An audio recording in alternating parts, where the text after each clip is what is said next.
Baik, Assalamualaikum warahmatullahi wabarakatuh. Perkenalkan, nama saya Nurjanatun, semester 4. Nah, pada kesempatan kali ini saya akan membahas materi tentang studi kasus akuntansi manajemen sektor publik. Nah, yang terdiri dari 4 materi utama. Yang pertama yaitu analisis penganggaran pemerintah, yang kedua pengendalian biaya sektor publik, dan yang ketiga evaluasi kinerja organisasi publik, dan terakhir implementasi akuntansi manajemen sektor publik. Nah, materi pertama analisis kasus penganggaran pemerintah, yaitu yang pertama ada konsep penganggaran sektor publik. Nah, penganggaran sektor publik adalah proses pemerintah menyusun rencana penerimaan dan pengeluaran dana untuk menjalankan program yang bermanfaat bagi masyarakat.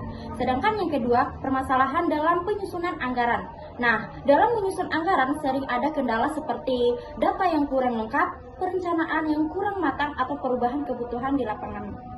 Yang ketiga, analisis ketidaksesuaian anggaran. Nah, analisis ini dilakukan untuk melihat apakah anggaran yang direncanakan sudah sesuai dengan anggaran yang benar-benar digunakan. Yang keempat, efektivitas penggunaan anggaran, yaitu anggaran dikatakan efektif jika dana yang digunakan benar-benar mencapai tujuan dan memberikan manfaat kepada masyarakat. Nah, poin yang kelima, realisasi anggaran. Nah, evaluasi dilakukan untuk mengetahui apakah anggaran sudah digunakan sesuai dengan rencana yang telah ditargetkan atau yang telah ditetapkan.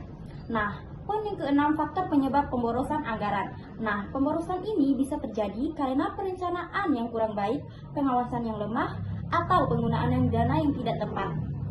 Nah, poin yang ketujuh, strategi perbaikan penganggaran. Nah, perbaikan ini dilakukan dengan membuat perencanaan yang lebih matang, meningkatkan pengawasan, dan menggunakan anggaran secara efisien. Yang terakhir atau yang ke-8, studi kasus APBD atau APBN. Nah, contohnya pemerintah menganggarkan pembangunan jalan, tetapi proyek terlambat sehingga anggaran tidak terserap secara maksimal. Nah, materi kedua, analisis kasus pengendalian biaya sektor publik.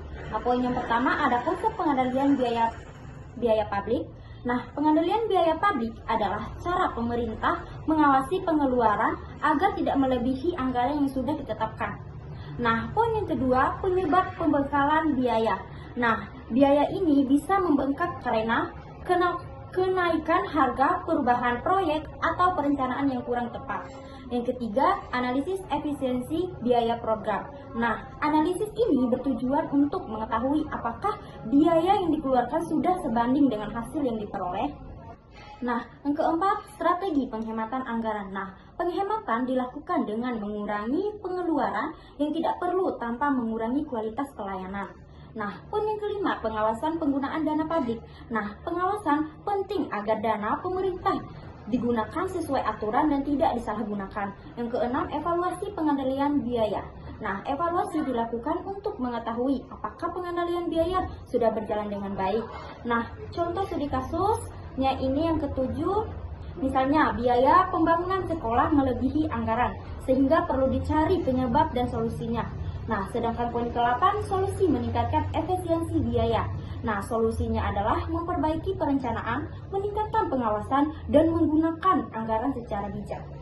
Nah, materi ketiga, evaluasi kinerja organisasi publik.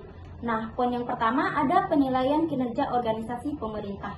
Nah, penilaian kerja dilakukan untuk melihat apakah instansi pemerintah sudah bekerja sesuai target. Nah, poin yang kedua ada analisis pencapaian target organisasi. Nah, analisis ini melihat apakah tujuan dan program pemerintah sudah berhasil dicapai. Dan yang ketiga, pengukuran kualitas pelayanan publik. Nah, kualitas pelayanan publik diukur dari kepuasan masyarakat, kecepatan, dan ketetapan pelayanannya. Nah, poin yang keempat, evaluasi efektif organisasi. Nah, evaluasi bertujuan untuk mengetahui apakah organisasi sudah bekerja secara efektif. Nah, sedangkan poin yang kelima ada faktor penghambat kinerja organisasi. Nah, hambatan bisa berupa kurangnya SDM atau sumber daya manusia, keterbatasan anggaran, atau sarana yang belum memadai. Nah, sedangkan poin yang keenam ada strategi peningkatan kinerja publik. Nah, peningkatan kinerja publik dapat dilakukan melalui pelatihan pegawai, pemanfaatan teknologi, dan pengawasan yang lebih baik. Nah, sedangkan poin yang ketujuh ada penyusunan rekomendasi dan evaluasi. Nah, setelah dievaluasi, dibuat rekomendasi sebagai bahan perbaikan agar kinerja semakin baik. Nah, Ada poin yang ke-8, ada studi kasus evaluasi instansi pemerintah. Nah, contohnya ini seperti pelayanan administrasi yang lambat dievaluasi agar prosesnya menjadi lebih cepat. Nah, materi keempat atau terakhir ada implementasi akuntansi manajemen sektor publik. Nah, ada poin pertama ada permasalahan implementasi akuntansi manajemen. Nah, masalah yang sering muncul adalah kurangnya sumber daya manusia atau SDM dan teknologi atau sistem yang belum optimal. Nah, poin yang kedua ada tantangan organisasi sektor publik. Nah, tantangannya adalah meningkatkan pelayanan masyarakat dengan anggaran yang terbatas. Nah, yang ketiga ada penerapan sistem pengendalian manajemen. Nah, sistem ini membantu memastikan setiap kegiatan berjalan secara sesuai rencana. Nah, poin yang keempat ada implementasi pengukuran kinerja. Nah, pengukuran kinerja dilakukan untuk mengetahui hasil kerja setiap program pemerintah. Nah, poin yang kelima ada penggunaan balance scorecard. Nah, balance scorecard adalah metode untuk mengukur kinerja organisasi dari berbagai aspek, bukan hanya keuangan. Nah, poin yang keenam ada akuntabilitas dan transparansi organisasi. Nah, pemerintah harus bertanggung jawab dan terbuka dalam pengelolaan anggaran dan agar mendapatkan kepercayaan dari masyarakat. Nah, poin yang ketujuh ada analisis solusi permasalahan publik.